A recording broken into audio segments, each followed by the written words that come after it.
প্রধানমন্ত্রী শেখ হাসিনা গতকাল এক দলীয় অনুষ্ঠানে বলেছেন, ওই নির্বাচনে আওয়ামী লীগকে হারাতে ভারতের গোয়েন্দা সংস্থা র ও যুক্তরাষ্ট্র একজোট হয়েছিল। 1996 সালে ক্ষমতায় এসে বিদেশি কোম্পানির কাছে গ্যাস বিক্রি করতে রাজি না হওয়াতেই ষড়যন্ত্র করে 2001 সালে তাঁকে নির্বাচনে হারানো হয় এমন অভিযোগ এর আগেও অনেকবার করলেও এই প্রথম শেখ হাসিনা ভারতীয় গোয়েন্দা সংস্থা আর মার্কিন দূতাবাসকে সরাসরি দায়ী করলেন। বাংলাদেশের রাজনীতিতে এমন অভিযোগ অবশ্য নতুন কিছু নয়।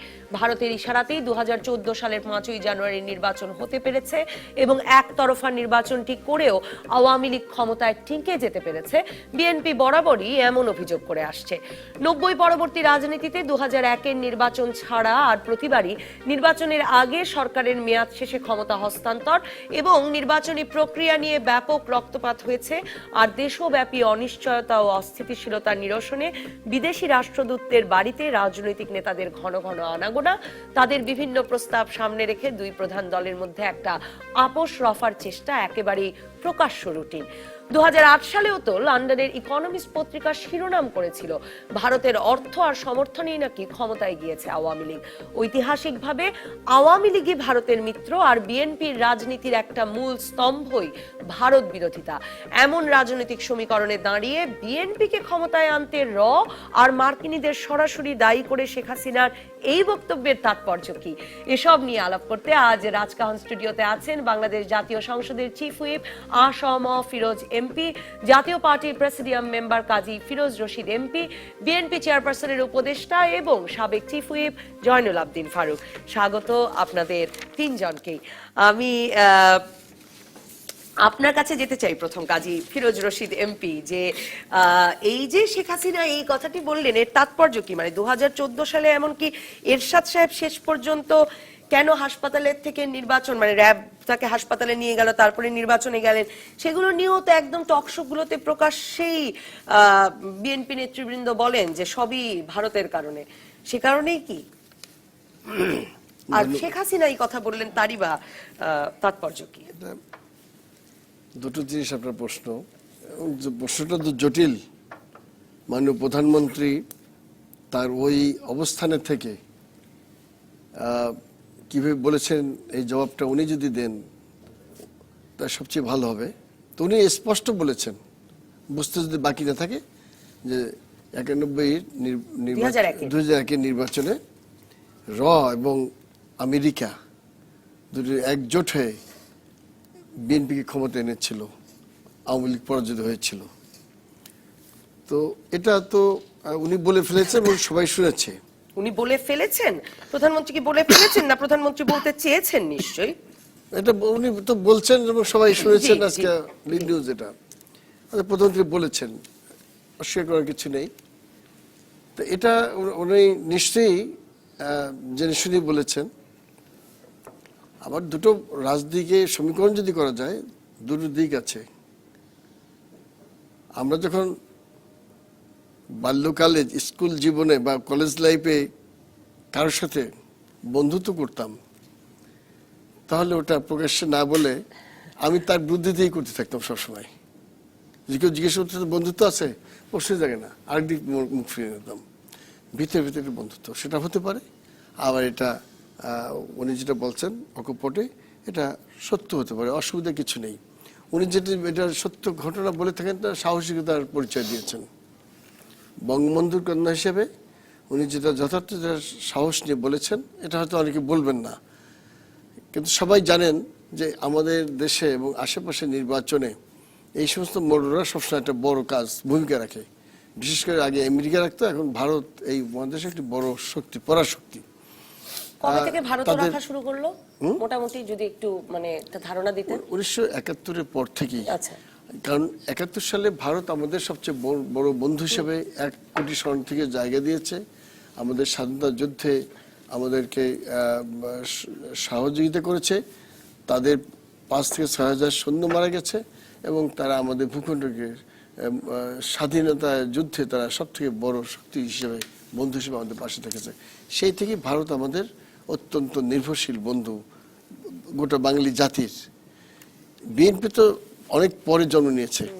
আমি বলছি 71 সাল থেকে গোটা বাঙালি জাতির পরম কাজে বন্ধু তখন হচ্ছে ভারত। থেকেই একটা ভারত এবং আমেরিকা একটা প্রভাব, এবং একসময় কি সোভিয়েত ইউনিয়ন যখন প্রভাবশালী ছিল তখন তারা কি Exactly. রাখতো না না exactly. ভারত ভারত এবং আর আমেরিকা আমেরিকার এই ছিল স্বভাব।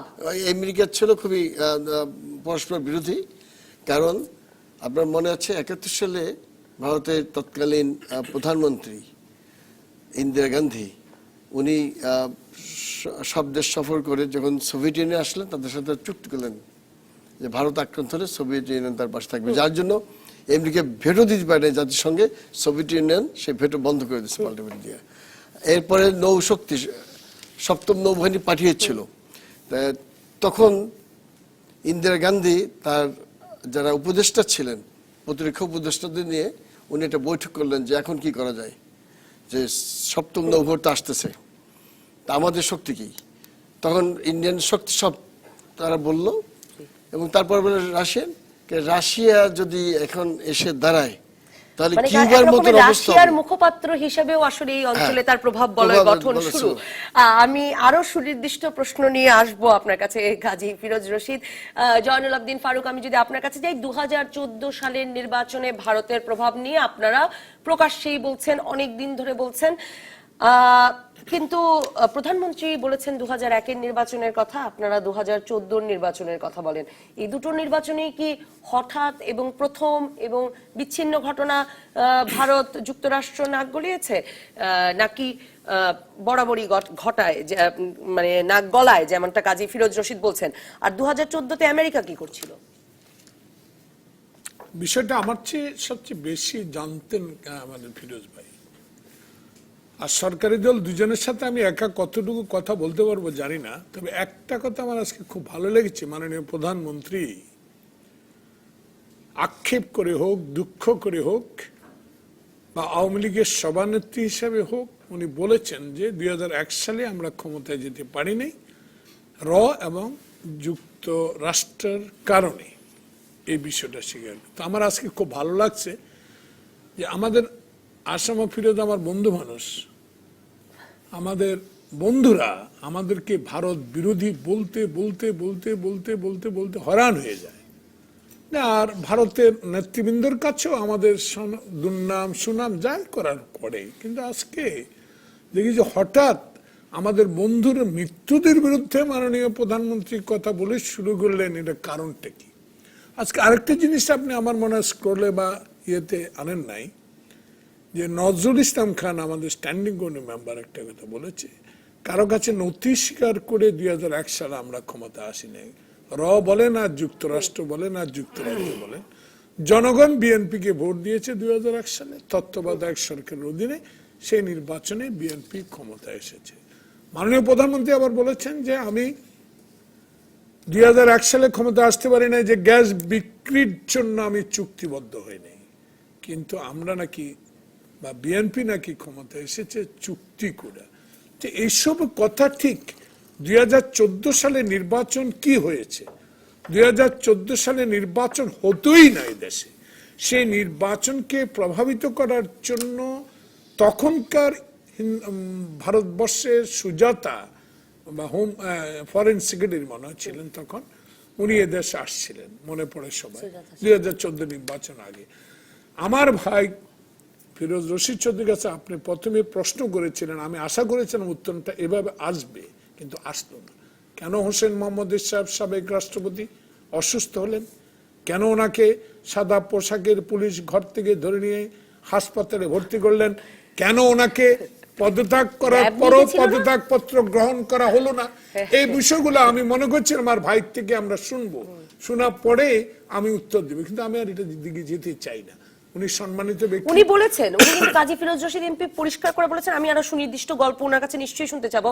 আমি মানে যে উনি বলেছেন যে বরাবরই ভারত এবং যুক্তরাষ্ট্র একটা রোল প্লে করে, আমার মনে হয় খুব বড় একটা স্টেটমেন্ট তো উনি দিলেন। না আমি এটার সাথে একমত হতে পারি না, কারণ পরপরই মাননীয় আমি আপনার কাছে ওই জন্যই প্রশ্নটি করেছিলাম, আপনি কি মনে করেন কোন কোন নির্বাচনে করে, কোন কোন নির্বাচনে করে না? প্রসঙ্গ উত্থাপন করেছেন যে মাননীয় প্রধানমন্ত্রী যে কথাগুলো বলেছে, সেই কথাগুলোর প্রেক্ষিতে বলেছেন যে 2014 সালেও কেমন নির্বাচনটা হলো, কেন ভারতবর্ষের পররাষ্ট্র সচিব এসে অনেক কিছু করেছে ঘটনা আমি কিন্তু এখানে আপনি বলছেন যে সব নির্বাচনে ভারত নাক গলায় না। না না আমি আসতেছি সে কথা, সে কারণে আমি বলতে চাই যে সব নির্বাচনে ভারত নাক কি গলায় না এই বিষয়ে আমার বড় কথা না। বড় কথা হলো মাননীয় প্রধানমন্ত্রী এবং আওয়ামী লীগের নেতারা, মাননীয় মন্ত্রীবর্গ স্পষ্ট করে বলছেন 2014 নির্বাচন আগে যে পররা বা বিদেশিদের কোনো সহায়তা, বিদেশি অ্যাম্বাসেডারদের কোনো সহায়তা, কোনো নেগোসিয়েশন হবে না। কিন্তু তারুণ্যের বৈঠকে আমরা সমঝোতার জন্য উভয় পক্ষে বসছিলাম, সোনারগাঁ থেকে শুরু করে অনেক জায়গায়।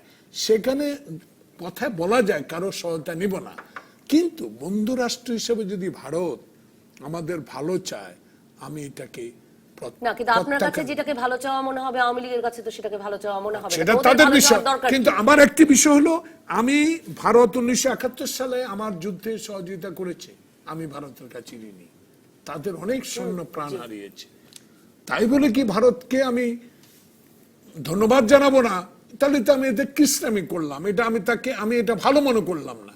কিন্তু ভারত যদি আমার আভ্যন্তরীণ ব্যাপারে কোনো হস্তক্ষেপ করে, আমার স্বাধীনতার সপক্ষের শত্রুকে যদি শত্রু মনে করে, আমি কারণ আমূল্য করে কথাটা বলছি না, সেখানে আমি মনে করি যে আজকে যে বিষয়টা ভারতকে আমাদেরকে ক্ষমতা এনে দিয়েছে, এই কথাটা আমি স্বীকার করতে রাজি না একজন রাজনৈতিক কর্মী হিসেবে। আমি আসবো আপনার কাছে, আসম ফিরোজ এমপি, আপনার কাছে যেতে চাই যে আপনার কাছেও একই প্রশ্ন, যে সকল নির্বাচনেই কি ভারত যুক্তরাষ্ট্র ভূমিকা রাখে, নাকি 2001 যেটির কথা প্রধানমন্ত্রী বলছেন যে সেই নির্বাচনে র আর যুক্তরাষ্ট্র মিলে বিএনপিকে ক্ষমতায় নিয়ে এসেছিল?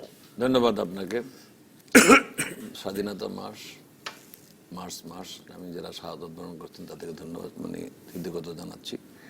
আমার বন্ধু ধন্যবাদ জানাচ্ছি বন্ধু জয়নালউদ্দিন ফারুককে এবং আমার বড় ভাই কাজী ফিরোজ রশিদকে। তারা কথা বলেছেন, আমি সরকারি দলের একজন, তো স্বভাবত কারণে সরকারকে টার্গেট করেই তো সব কথাগুলো আসবে, আমার জবাব দিতে হবে। এখানে ক্ষমতার প্রসঙ্গে যখন একটা নির্বাচনের প্রসঙ্গ বলেছেন, 2001-এর নির্বাচন, সেই প্রসঙ্গে ছোট্ট একটু উদাহরণ দিতে চাই। 2001-এ জনগণ ভোট দিতে পেরেছে, না কোনো বিশেষ বাহিনী ক্ষমতা এনে দিয়েছে? এটাই কিন্তু বাংলাদেশের জনগণ পরিষ্কার না এখনো। আমার নির্বাচনী এলাকায়, ফিরোজ সাহেবের নির্বাচনী এলাকায় সারা দিন ভর যে সমস্ত তাণ্ডব চলেছে, তাতে তো কোনো রাজনৈতিক দলের পক্ষে ওই দিন মাঠে থাকারও কথা ছিল না, থাকতেও পারেনি। এবং নির্বাচন যেভাবে চেয়েছে সেইভাবে তারা নির্বাচিত হয়েছে এবং সেইভাবে রেজাল্ট হয়েছে। সেই নির্বাচন তো জনগণ দেখেছে। কাজে নির্বাচনে জনগণ ভোট দিয়েছে এই কথাটা ঠিক বলা যাবে না। তারপরে ধরেন 88, 91, 96 দুইবার নির্বাচন, 2008-এর নির্বাচন, 2001-এর নির্বাচন, 2014 নির্বাচন, আমরা কিন্তু আসলে এখন আগে সেই দিনটা নাই যে আমাদের কাছে কেউ বুদ্ধি পরামর্শ দেবে, আমরা সেই বুদ্ধি পরামর্শ নিয়ে চলবো। দেশ কিন্তু অনেকটা এগিয়ে গেছে। বিভিন্ন সরকারের আমলে কিছু কিছু এগিয়েছে। এখনকার প্রেক্ষাপটে আমি বলবো আমাদের প্রধানমন্ত্রী শেখ হাসিনা বিশ্ব নেতৃত্ব দেওয়ার মতো একটা অবস্থানে তিনি চলে গেছেন। যেভাবে বলুক না কেন, আন্তর্জাতিক বিশ্বে তার ইমেজ, ভাবমূর্তি অনেক বৃদ্ধি হয়েছে। এর কারণ হলো দেশের জনগণ ঐক্যবদ্ধভাবে তার পক্ষে কাজ করছে এবং তিনি যা চাচ্ছেন, যা চেয়েছেন জনগণের কাছে সেইভাবে দিয়েছেন। এবং উন্নয়নের কথা যদি বলেন, এমন কোন সেক্টর নাই যে সেক্টরে উন্নয়ন হয়নি। প্রত্যেকটা সেক্টরে আমি আশা করব নিশ্চয়ই।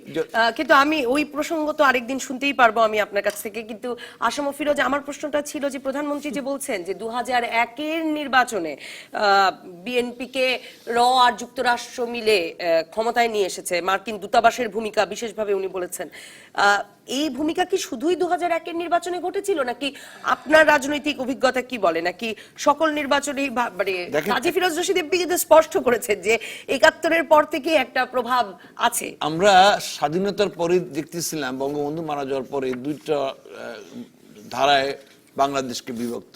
কেউ পাকিস্তানের পক্ষে রাজনীতি করতেন এখানটায়, আর আমরা যারা বাংলাদেশের মানুষ তারা বাংলাদেশের চিন্তা চেতনায় রাজনীতি করতাম। কিন্তু আমাদেরকে সন্দেহ করা হতো যে মুক্তিযুদ্ধের সময় ভারত যেহেতু সাহায্য করেছে আমরা ভারতপন্থী, আর যারা বাংলাদেশকে স্বীকৃতি দেয় নাই তাদের বক্তব্য হলো পাকিস্তানের নেতৃত্বে ইন্ডিয়া ইচ্ছা করে এই দেশটাকে ভাঙছে, কাজে আমরা পাকিস্তানের পক্ষে রাজনীতি, এইরকম একটা ভাবধারা ছিল।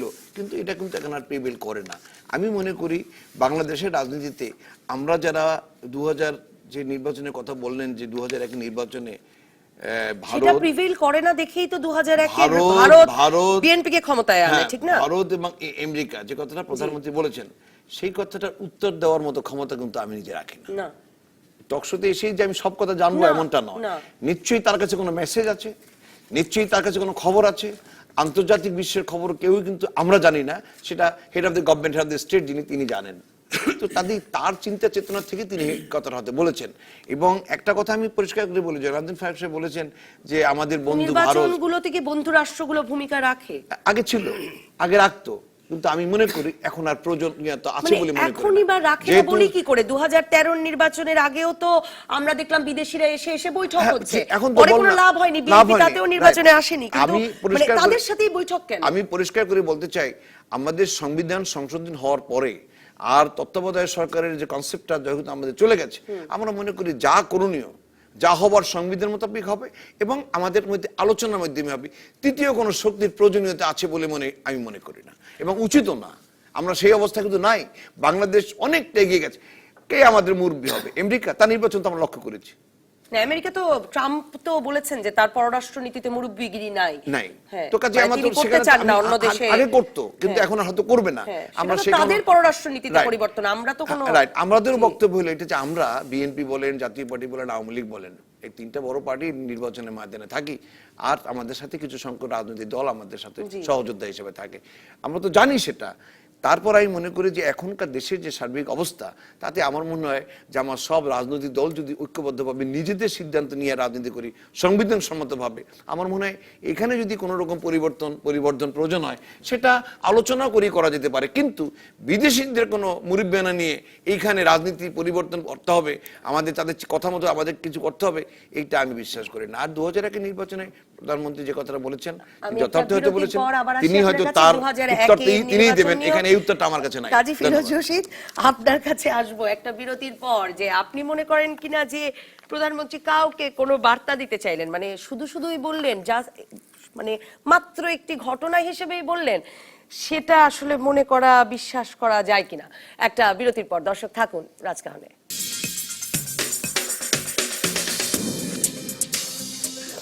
ফিরে এলাম রাজকাহনে। কাজী ফিরোজ রশীদ এমপি, আপনি বলছিলেন যে আমেরিকা এবং ভারত তারা বরাবরই এক রকমের প্রভাব মানে তাদের থাকে নির্বাচনের ফলাফলে। আমার আপনার কাছে কয়েকটা সুনির্দিষ্ট প্রশ্ন আছে। প্রধানমন্ত্রী 2001-এর যে অভিযোগ করেছেন, তাতে এবং মার্কিন দূতাবাস তাদের একই লক্ষ্য ছিল, বিএনপিকে জেতানো। সাধারণভাবে কি মার্কিন যুক্তরাষ্ট্র এবং ভারতের একই লক্ষ্য থাকে? এটি একটি প্রশ্ন, যে একই দলকে জেতানো। এবং তারা কি আসলে হয় কিনা, মানে ঐতিহাসিক ভাবে যে কথা আসম ফিরোজও বলছিলেন, যে ধারণাই করে নেওয়া হয় ঐতিহাসিক ভাবে আওয়ামী লীগের সাথে ভারতের বন্ধুত্ব, কিন্তু ভারতের কি এই পছন্দ, নির্বাচনে সে কাকে জেতাতে চায়, এই পছন্দ চেঞ্জ হয় 5 বছর পর পর? আসলে আমাদের ভূ রাজনীতি এবং অর্থনীতিতে এই দুটি পরাশক্তি, দুটি বৃহত্তম দল এই যাবৎকাল তাদের প্রাধান্য বজায় রেখেছে। এখন একটি তৃতীয় শক্তি বা চতুর্থ শক্তি, দুটো শক্তি আরো অ্যাড হচ্ছে। একটা হচ্ছে সোভিয়েত ইউনিয়ন এবং চীন। চীন আমাদের একদমই অ্যাডজাসেন্ট একটি দেশ। তারা যদি এখানে তাদের নাক গলায়, তাহলে তারা একটি বড় শক্তি, নো ডাউট। কিন্তু এই যাবৎকাল তারা সেই ধরনের প্রদর্শন করেনি। চীনের এটা মানে আগ্রহ নাই, তাদের একমাত্র আগ্রহ নীতিও নেই বাণিজ্য। এবং ইও নেই। তারা শুধু যুদ্ধের সময় সোভিয়েত ইউনিয়ন আমাদের পাশে দাঁড়িয়েছিল সর্বশক্তি নিয়ে। চীন কিন্তু সবসময় দূরত্ব বজায় রেখে তারা তাদের ব্যবসা বাণিজ্য চালিয়ে যাচ্ছে সব দেশের সাথে, ইভেন আমেরিকার সাথেও। সব নির্বাচনে কিন্তু জনগণ ভোট দেয়, কিন্তু কিভাবে দেয়, জনগণকে কারো উদ্বুদ্ধ করে। এবং আসম ফিরোজ যে কথা বলেছেন যে 2001 সালে কি ধরনের নির্বাচন হয়েছিল, জনগণ কতটা ভোট দিতে পেরেছে, এটা জনগণ তো ভোট দেয় মালিক, জনগণকে কারাই করবে। এখানে দেখেন অনেকগুলো শক্তি আছে যেটা বলাও যায় না, যারা এখানে একটা বড় প্রাধান্য বজায় রাখে ভোটের সময়। তারা হচ্ছে পর্দার আড়ালে থাকে, এটা কেউ অস্বীকার করতে পারি না আমরা। আমি একটি কথা আপনাকে বললে আপনি বুঝতে পারবেন যে 75-এ ভারত আমাদের সবচেয়ে বড় বন্ধু। আমাদের দেশে স্বাধীন করেই দিল ভারত, সবাই জানে। 75-এ বঙ্গবন্ধু মরার পরে আমরা যারা ভারতে গেলাম, সেদিন যদি ভারত আমাদেরকে সাহায্য বা সহযোগিতা করতো, তাহলে কিন্তু পরবর্তী কোনো সরকার ক্ষমতা থাকতে পারে, আমরা আবার চলে আসতাম। কারণ সেই ধরনের প্রস্তুতি ছিল। কিন্তু ভারত কিন্তু সম্পূর্ণ নিউট্রাল হয়ে গেল। আমরা লক্ষ্য করলাম ভারত আপনারা কেন গেলেন 75-এর পরে যে আপনারা আমরা একটা প্রতিশোধ নেবো, আমাদের নেতাকে মেরে ফেলেছে, জাতির জনকে মেরে ফেলেছে, তা আমরা তো প্রতিশোধ নেবো। যে ভারতে 3 বছর আগে আমাদের দেশ স্বাধীন করে দিয়ে গেছে, ভারতের মাটিতে যে ট্রেনিং নিয়েছি, অস্ত্র নিয়েছি, তাদের সাহায্য নিয়ে এসে দেশ স্বাধীন করেছি, এই দেশে কয়েকটি লোক কুলাঙ্গা তারা বঙ্গবন্ধুকে মেরে ফেলাবে, আমরা বসে থাকবো? আমরা বুঝে পারি না বুঝে পারি আমরা নিচ্ছি। যদিও এখানে নিজের সিদ্ধান্তে নিজ নিজ সিদ্ধান্ত, সেখানে কোনো সিদ্ধান্তের লোক ছিল কেন? বঙ্গবন্ধু মারা গেছে, আমার নেতা শেখ মুজিবুর নেতারা রহমান মারা গেছে। জেলে, অতএব আমরা আমাদের যার যার সিদ্ধান্তে শেষে গেছি, কারোর সাথে কারো যোগাযোগ ছিল না। পরবর্তী সময় আওয়ামী লীগের যারা ছিল, যে কজন বেঁচে আছে সব জেলে। অতএব আমরা যখন ভারতে গেলাম, আমাদেরকে মোট কথা আমি এক কথা বলতে চাই যে আমরা ওই সহযোগিতা যে আশা নিয়ে আমরা গিয়েছিলাম সেটা আমরা পাইনি।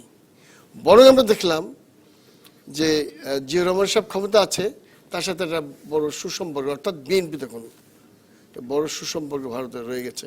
লাল গেলে এবং পরবর্তী স্বাধীন দেশে যিনি ক্ষমতায় আসবেন তাকেই মেনে নেওয়া, সেটাই এক রকমের আশা, মানে না না, এটা তো ভোটে আসে, সেটাই তো আশা। আমরা বঙ্গবন্ধুকে তো ওইভাবে নির্বাচনে পরাজিত করিনি, না, তাকে মেরে ফেলাইছে, জি, হত্যা করা হয়েছে, তার সব পরিবারকে তাকে হত্যা করা হয়েছে নির্মমভাবে। তার প্রতিশোধ নিতে আমরা গেছি। কিন্তু কারণ আপনার নিশ্চয়ই মনে আছে আমরা পরবর্তী সময় দেখলাম যে যিনি ক্ষমতা আসলেন, জিয়াউর রহমান সাহেব প্রেসিডেন্ট, রাষ্ট্রপতি হলেন, তার সাথে ভারতের একটা সুসম্পর্ক হয়ে গেল। আমরা কি ধরতে পারি? তাহলে কি আমরা ধরে নেব যে আওয়ামী লীগের সাথে ভারতের গভীর সম্পর্ক যেটা 71 সালে হয়ে গেল, তখন তো বিএনপি ছিল না, সেটি তারা বজায় রেখেছে। ভারতের পলিসি তো চেঞ্জ হয়, আমি সেটা বলতে চাচ্ছি আপনাকে, আমেরিকান পলিসিও চেঞ্জ হয়।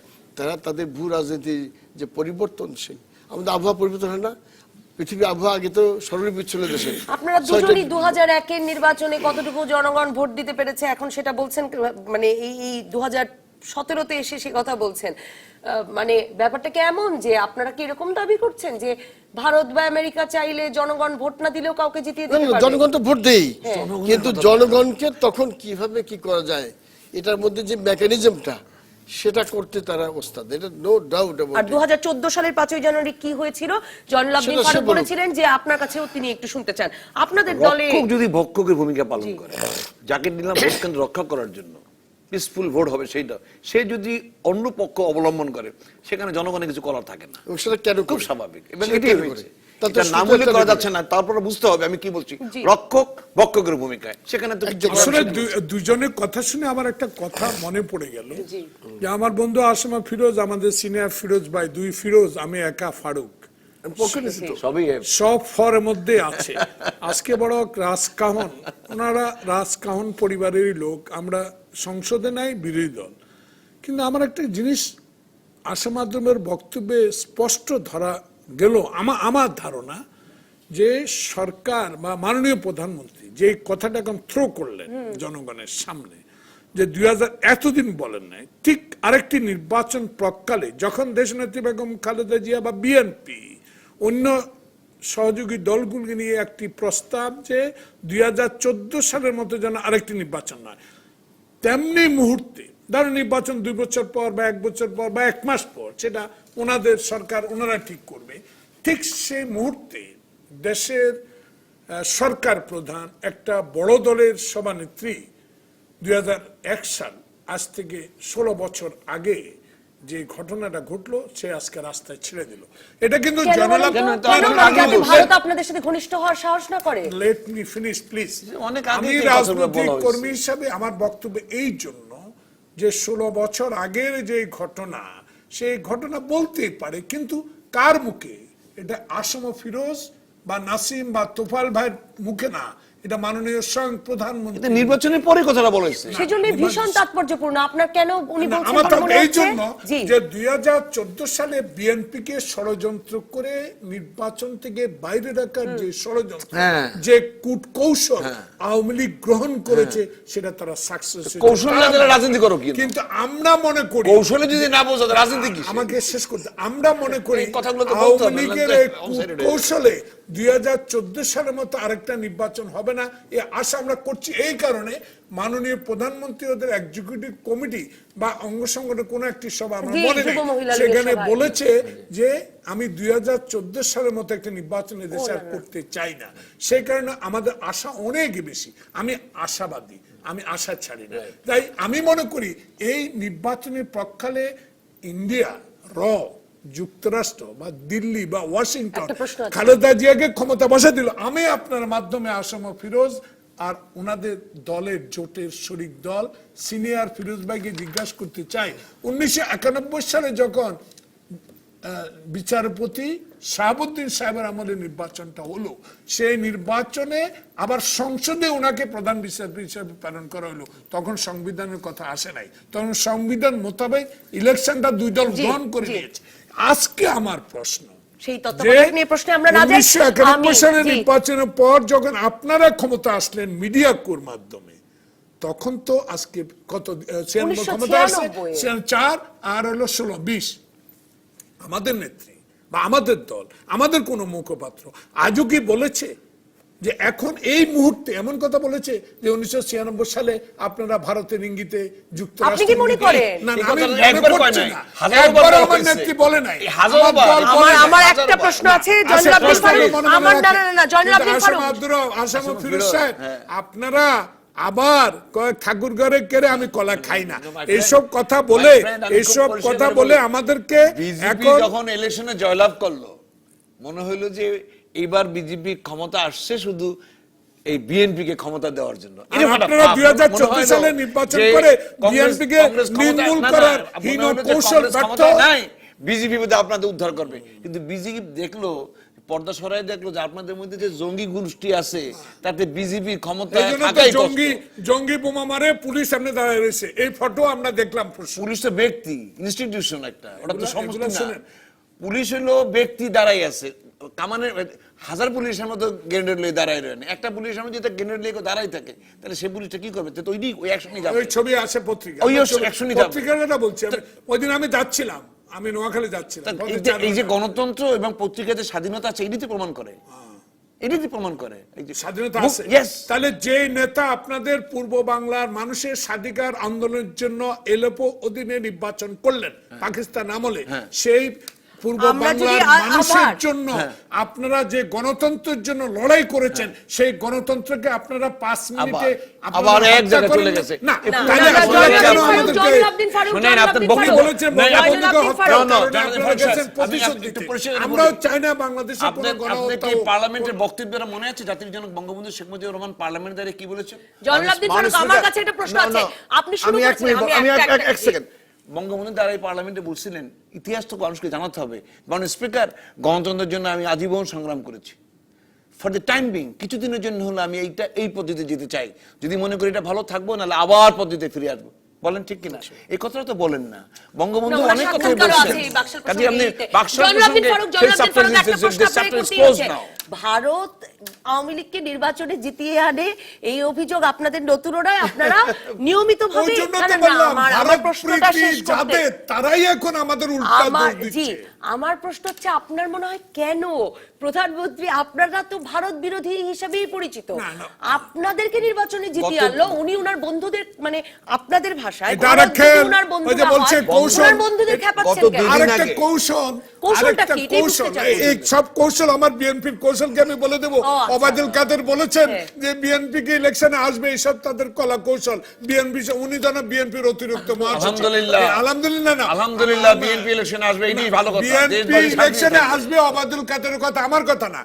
আমরা নির্বাচনে যাব কি যাব না, এটা আমার দলের এখতিয়ার, দলের সিদ্ধান্ত। তবে একটা কথা এটা আমি অন্য বলি, দলের একটা সেক্রেটারি কথা কি আমি করে বলি। বলে? তাইলে BNP এটাও আজকে গয়েশ্বর ভারত- রায় বিএনপি আমার একটু আসাম ফিরোজের কাছে যেতে হবে। আসাম ফিরোজ, আপনার কাছে প্রশ্ন এটাই যে আপনাদের বন্ধু মিত্র ভারত, তাকে প্রধানমন্ত্রী মানে ক্ষুব্ধ করবে না প্রধানমন্ত্রীর এই মন্তব্য? না, আমি তো মনে করি প্রধানমন্ত্রী এই কথা নতুন বলে নাই। নির্বাচনের পর যখন আমাদেরকে হারানো হয়েছে, তারপর থেকে আমরা বলেছি এবং সবাই যে বুঝতে তেল পারছিল এবং ইঙ্গিত গ্যাস কোথায়। হ্যাঁ। না দেওয়ার কারণে বা গ্যাস না দেওয়ার কারণে বঙ্গবন্ধুর কন্যা বলছেন যে 50 বছরের গ্যাস রিজার্ভ না রেখে আমি কাউকে গ্যাস দিতে পারবো না। তখন আমরা আমেরিকাকে এই সন্দেহ করেছি, এবং কিন্তু রটা যুক্ত হলো যে এবার।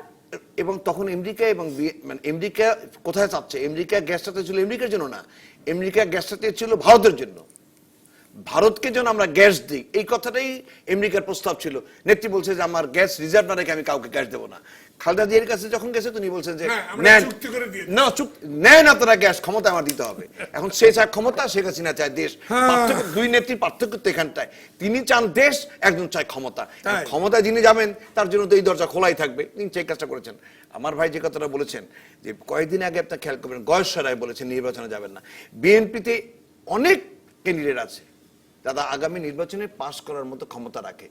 একটা দল 10 বছর যদি নির্বাচন থেকে অ্যাবসেন্ট থাকে, সেই দলের কর্মী থাকে, এটা বিশ্বাস করা আমার পক্ষে, রাজনীতিবিদের পক্ষে সম্ভব না।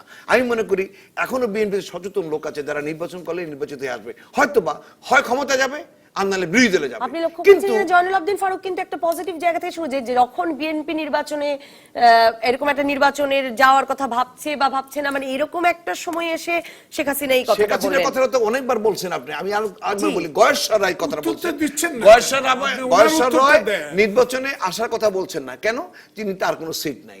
এরকম করে অনেক বিএনপির অনেক নেতা আছে যাদের কোনো আদৌ সিটও ব্যক্তি নাই। আক্রোশ প্রয়োজন নাই। এখন সেই জায়গাটায় বিএনপির অনেক নেতাকে আসতে দিচ্ছে না, না না, নির্বাচনে। ব্যক্তি আক্রোশ প্রয়োজন আর যে নাই। কথাটা মানে আপনি আপনি বলছেন, বলছেন যে বিএনপির মধ্যে দুই রকম কথা বলছেন, দুই ধরনের, মানে যাদের সিট আছে তারা একরকম কথা বলছেন, Yes, যারা yes, তাদের মধ্যে অনেক শুনেন, নেতা আছে তারা এখনো বলে আমাদেরকে 5 বছর বন্ধু বান্ধব। আমি তো বন্ধু, 79 সাল থেকে এমপি, বিএনপি যখন ক্ষমতা, বন্ধু ফিরোজ, ব্যক্তি জাতীয় বাড়ি যে আক্রোশ ক্ষমতা, না, দাদা আমার সাথে গয়েশ্বর কিছু কিছু চন্দ্রটা লোকজনের আমার বিরোধী দলের standing committee লোকজনের সাথে member, সম্পর্কটা আছে তার ভালো। সঙ্গে এখানে কথা তাদের বলাটা, আক্ষেপ, ওনার তাদের সমান আক্ষেপ হওয়া হলো এইটা অনেক দূরে। যে এই লোকগুলোর তাই কারণে লোকটার কিন্তু সমালোচনা খালেদা করা জিয়া উচিত নির্বাচনে না। আসতে তার পারে নাই সিট আছে এবং কিনা এটা আগামী আমার দিনেও দল বুঝবে। নির্বাচনে আপনি আসতে দেবে আমার না, এই standing এক কিছু committee দল আছে। তবে যে সদস্যের কথাটা আপনি বিরুদ্ধে বলছেন, কথা বলবেন, যে এটা ঠিক কথাটা না। আপনি আসলে বলছেন, ফিরোজ, আমি একটা বিরতির পর আপনার কাছেই আসছি, আপনার কাছেই আসছি। দর্শক থাকুন রাজকাহনে।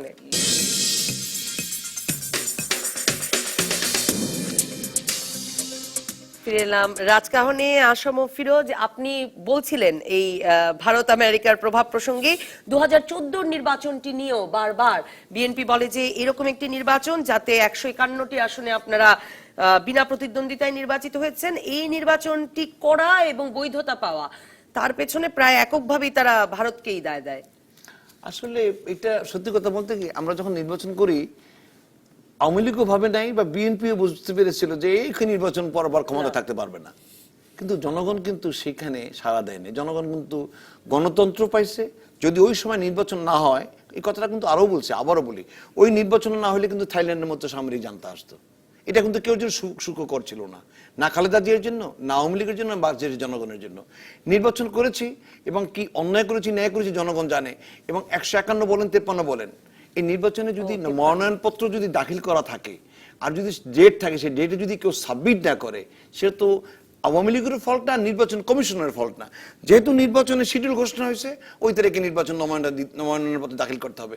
মনোনয়নপত্র দাখিল করেন নাই, আমি আনকনটেস্ট হয়ে গেছি, এটা আমার কোনো ফল্ট না, আমি তো কাউকে বাধা সৃষ্টি করে নাই। কেন আসলো না, সে তাদের ফল্ট। আজকে আসলে কি হতো, নির্বাচন হতো, বিরোধী দলে হয় আওয়ামী লীগ, না হয় বিরোধী দলে বিএনপি। যদি নির্বাচনে কোন রকম প্রভাব খাটাইতাম, নির্বাচনের পরে আন্দোলন করতে জনগণকে সমর্থন পেতাম। আপনারা কি কিন্তু জনগণ দেখছে, জনগণের ইশারা পেলেন যে আসলে এই নির্বাচন করে 5 বছর টিকে যাওয়া যাবে, নাকি ইশারা বাইরে থেকে এলো? জনগণের, কারণ বিএনপি বা পর্যবেক্ষকদের তো ধারণা ছিল আপনারা বাইরেও শুধু জনগণের রেসপন্স তো বাংলাদেশের পেয়েছি, আন্তর্জাতিকভাবে আমরা পেয়েছি। বিশ্বের 2টা সংস্থা আন্তর্জাতিক বিশ্বে, সিপিএ এবং আইপিএ, সেখানে সমস্ত বিশ্বের এমপিরা ভোট দেয়, নির্বাচিত প্রতিনিধিরা ভোট দেয়। যদি দেশে গণতন্ত্র হত্যা করতো আওয়ামী লীগ বা গণতান্ত্রিক পদ্ধতিতে আওয়ামী লীগ না আসা জোর করে ক্ষমতা আসে, তাহলে 200 আন্তর্জাতিক সংস্থা সিপিএ এবং আইপিএ এর মতো 7 দিনের ব্যবধানে শিরিন শারমিন চৌধুরী সিপিএ এর চেয়ারপারসন, সাব্বির হোসেন চৌধুরী সভাপতি, এই 2টা ভোট দিয়ে আওয়ামী লীগকে, মানে এই লোকদেরকে নির্বাচিত করতো না। তারা দেখেছে যদি গণতন্ত্র সেদিন নির্বাচন শেখ হাসিনা না করতো, তাহলে তৃতীয় শক্তি হিসেবে অন্য আবির্ভাব হতো, অন্য দল আসতো, যারা অনির্বাচিত লোক আসতো। সেই জন্য আওয়ামী লীগকে বা বঙ্গবন্ধু কন্যা শেখ হাসিনাকে তারা সমর্থন জুগিয়ে যাচ্ছে। তাদের সমর্থনে, বিশ্ববাসীর সমর্থন নিয়েই কিন্তু আমরা সরকার আছি, জনগণের সমর্থন। ফিরোজ রশিদ, 2019-এর নির্বাচনের আগে পরিস্থিতি কিছু বদলাবে, মানে এরকম মনে হয় যে আবারও তার মানে ওই একই ব্যাপার, যে হয় জাতিসংঘের দূত না হলে মার্কিন দূত কারো একজনের বাসায় বারবার মহাসচিবেরা বসবেন, আলোচনা করবেন, মানে কোনো সমঝোতা তো এর আগে কি হবে? আসলে প্রধানমন্ত্রী আর মানে ধরুন আপনাদের নিজেদের বাসায় টাসায় না বসে এই বিদেশিদের বাসায় বসবার ঝোঁকটা কেন আপনাদের? যখন যারা প্রধানমন্ত্রী থাকেন, প্রধানমন্ত্রীরা যা জানেন, যা দেখেন, আমরা কিন্তু এই দেশের আম জনতা দেখি না, বুঝিও না। ওই চেয়ারটাই হচ্ছে সবকিছু দেখার মালিক। ইভেন দলীয় নেতা, যে দলের যিনি নেতা, উনি যতটা জানেন অতটা সেই দলের যত বড় নেতা হোক বা কর্মী হোক তার বুঝেনি না বা জানি না, তার অনেকগুলো দৃষ্টি যদি থাকে। প্রধানমন্ত্রী আলোচনা না করে, হ্যাঁ।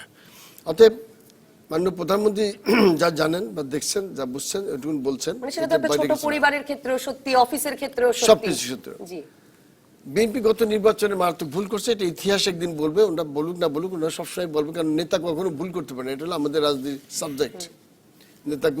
নেতা যা বলবে আমরা বলবো এটাই রাইট। তা সেই ভুলটা ওনাকে কোনো লিখবো না, লিখতে গেলে দলে থাকবে না, কোনো দলের কেউ লিখতে পারে না। এই হলো আমাদের আমাদের শেষ গণতন্ত্র, এই হলো করতে হবে। গণতন্ত্র। কাজেই 2019 এর আওয়ামী লীগ নির্বাচনের আগে এখন কি হবে? বিএনপির নতুন কৌশল নিছে, একদমই আমরা দেখতেছি। আওয়ামী লীগ কিন্তু তার নির্বাচনী কৌশল কিন্তু চেঞ্জ করতেছে। আগের কৌশল, লাস্ট ইলেকশন যে কৌশল, সে কৌশল আওয়ামী লীগ রাখবে না আমার কাছে যতটা মনে হচ্ছে। তো আমার একটি কথা খুব লাগছে যে স্ট্যান্ডিং কমিটির সদস্য বাবু গয়েশ্বরচন্দ্র রায়, উনি একটি কথা বলেছেন, আমরা তো কথাগুলো সব কোট করি, যে কিয়ামত পর্যন্ত অপেক্ষা করবো তবু শেখ হাসিনার অধীনে কোনো নির্বাচনে বিএনপি যাবে না। কথা পরিষ্কার, মানে নির্বাচন হবে, মানে করাই যাবে না। না যাবেই না, কথা পরিষ্কার। আমি সেই ধরি, আমি ওনাকে তো ধরছি না, ওনাকে ধরছি না। আপনি কি এটাকে বিএনপির দলীয় অবশ্যই, অবস্থান অবশ্যই। বলছেন? না, আপনি তো বেগম খালেদা জিয়া তো একটি রূপরেখা বানাচ্ছেন। রূপরেখা বানাচ্ছেন যদি শেখ হাসিনা না থাকেন। অনেকগুলো যদি আছে, আপনি বলছেন সেই যদি কি, এই যে বিদেশিরা আসবে নির্বাচনের পূর্বে, যাকে যাকে বিদেশিরা, তাদের কোনো কাজ নাই কাম নাই, এই দেশে আসবে, কেউ হোটেলে এবং উঠবে, আপনারা তাদের বাড়িতে যাবেন। এবং তাদের বাড়িতে দাওয়াত দিলে যাকে যাকে যাচ্ছি। এখান দিয়ে হচ্ছে ওখানে যে কত নেতার যে দৌড়দৌড়ি তখন বাদে, যারা একটু ইংরেজি জানে তাদেরও দাম বাড়ায়, দাওয়াত কিরানিতে যাই ইংরেজি কই আসো, এই কথা। এবং আলটিমেটলি কিছু আপনি দেখছেন যে কার কোনো লাভ হয় না, নেতা এমন না, এটাই আসার কথা যে আপনারা অন্তত প্রকাশ্যে বিদেশিদের কথা শোনেন না। এ ভালো না খারাপ তাকে জানে। জয়নুল আবদিন ফারুক, শেষ করতে হবে। এবারও কি এটাই পরিণতি যে আসলে বিদেশিদের বাড়িতে বৈঠক একের পর এক শেষ পর্যন্ত? আমি এটা উত্তর এইটুকু দিতে চাই, বিদেশি আর দেশি আমি বুঝি না। আমি একটা জিনিস বুঝি, আমি বাংলাদেশ স্বাধীনতার যুদ্ধে অংশগ্রহণ করেছি। দেশটা স্বাধীনভাবে একটি নির্বাচন হোক, জনগণের ভোটাধিকার আবার নিশ্চিত হোক, তাহলে নির্বাচনে যাওয়ার প্রশ্নে দল সিদ্ধান্ত নেবে। একটি প্রশ্নের উত্তর আমাকে দিতে হয়। কাজী ফিরোজ সাহেব আমাদের সিনিয়র ম্যান, উনি বলেছে বিএনপি ভুল করেছে 2014 সালে নির্বাচনে অংশগ্রহণ না করে, কিন্তু সেই ভুল বেগম খালেদা জিয়ার দল বিএনপি প্রমাণ করে দিয়েছে যে এই রকিবউদ্দিন এলাকায় যদি নির্বাচনে আমরা যেতাম, সেই নির্বাচনের ফলাফল কি হতো, তার পরবর্তীতে বাবু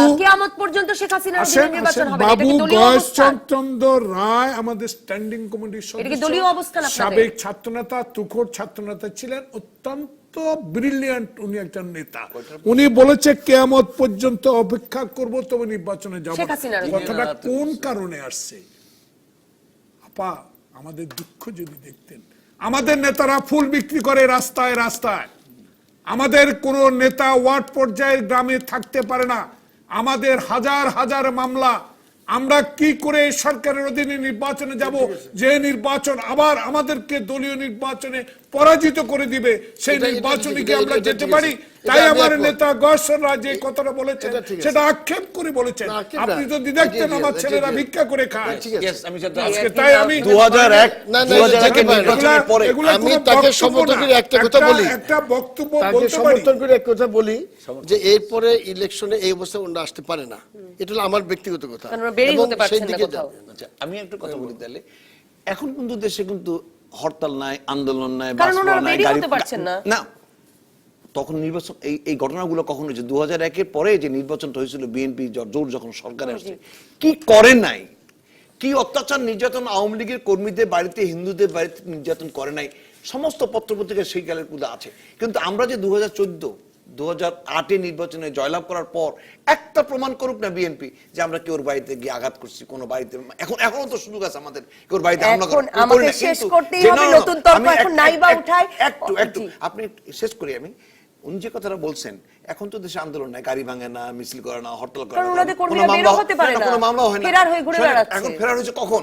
যখন তারা গাড়িতে আগুন দিছে, বাসে আগুন দিছে, পুলিশে মারছে, রাস্তা কোপাইছে, গাছ কাটছে, ট্রেনে লাইন উত্তোলন করছে, সেই মামলাগুলো হবে না। অসংখ্য ধন্যবাদ দেশের আশরাফ সরকার ফিরোজ হবে না। এমপি, তবে একটা কথা কাজী আমি ফিরোজ আপনাকে- রশিদ, এখান থেকে জয়নুল আবদিন বেরোনোর ফারুক, পথটা কি? ধন্যবাদ আপনাদেরকে।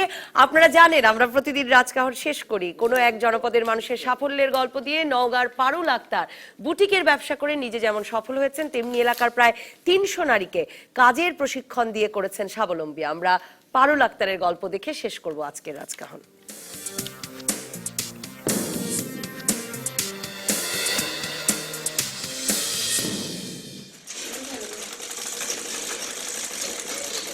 স্বামীর অসুস্থতায় সংসারের হাল ধরতে 2000 সালে যুব উন্নয়ন প্রশিক্ষণ নেন নওগাঁর চকদেবপাড়ার পারুল আক্তার।